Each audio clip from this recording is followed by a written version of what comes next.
It just became this different mindset. I turned negatives into positives.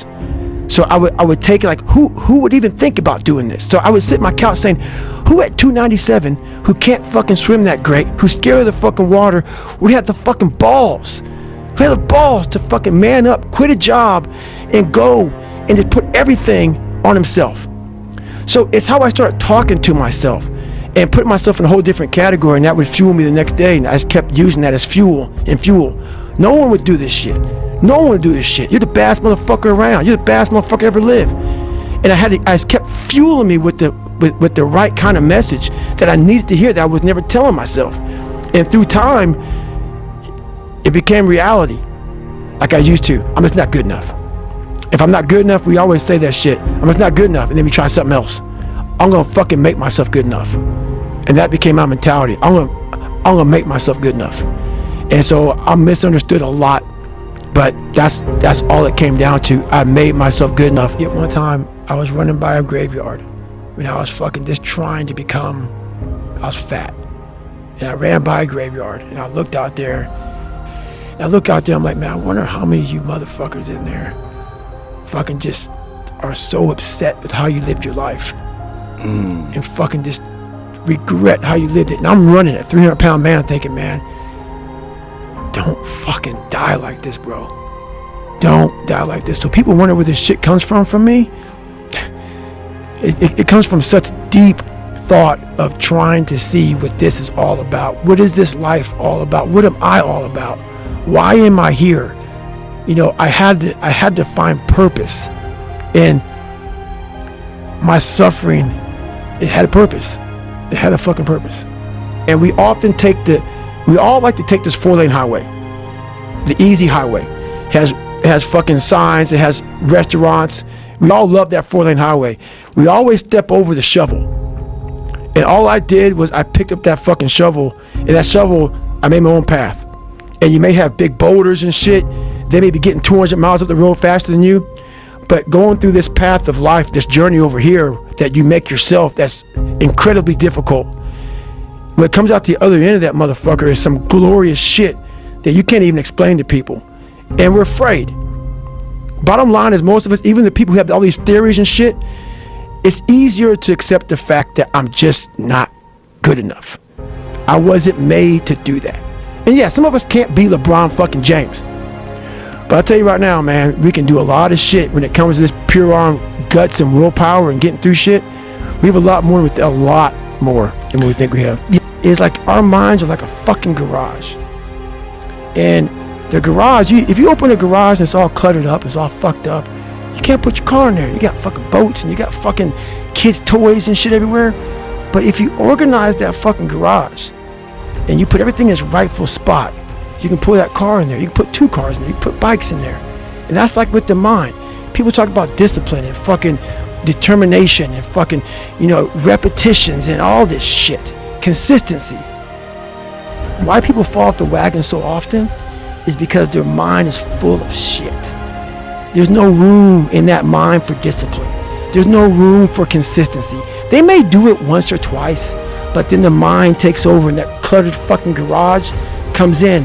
And then it's like a circuit breaker, man. The circuit breaker just overloads and fucking sparks. And our minds, that's our mind, man. It's like a fucking circuit breaker that has so much shit in it, you keep on loading it, you can't put any more into it. So I talk about it in there, man, so much about clearing space in your fucking mind so that you have room for all those discipline. Waking up early, taking those, because they do mean something. But we don't get to that fucking dark matter that is keeping you from clearing out that mental garage. I always fix the things on the surface. So if I couldn't read and write, I learned to read and write. I would always fix these things on the surface level. And so whenever something hard would raise its ugly head, I didn't have any kind of tools to handle it. I'm like, man, I thought I fixed this already, man. But no, I didn't go deep into the dungeon of my soul to say, okay, what is making you a quitter? What is making you a weak man? What is making you afraid? And so that's why I kept on quitting and going back to start, or not knowing how to get through hard times. And that's why I always tell people, I'm not a theorist. I didn't study, I didn't study a fucking book. I literally put myself in a fire repeatedly like a sword. You put a sword in the fire repeatedly and repeatedly. If you keep on doing that, you're going to get a nice sword. And then you keep on beating it. You got to beat the shit out of it. And that's what I am.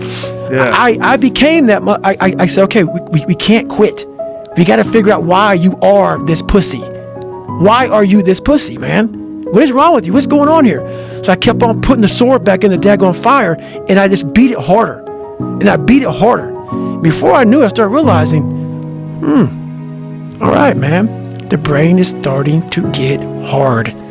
The brain is starting to get hard. I'm no longer a theorist. I'm now a practitioner. I put it in hell.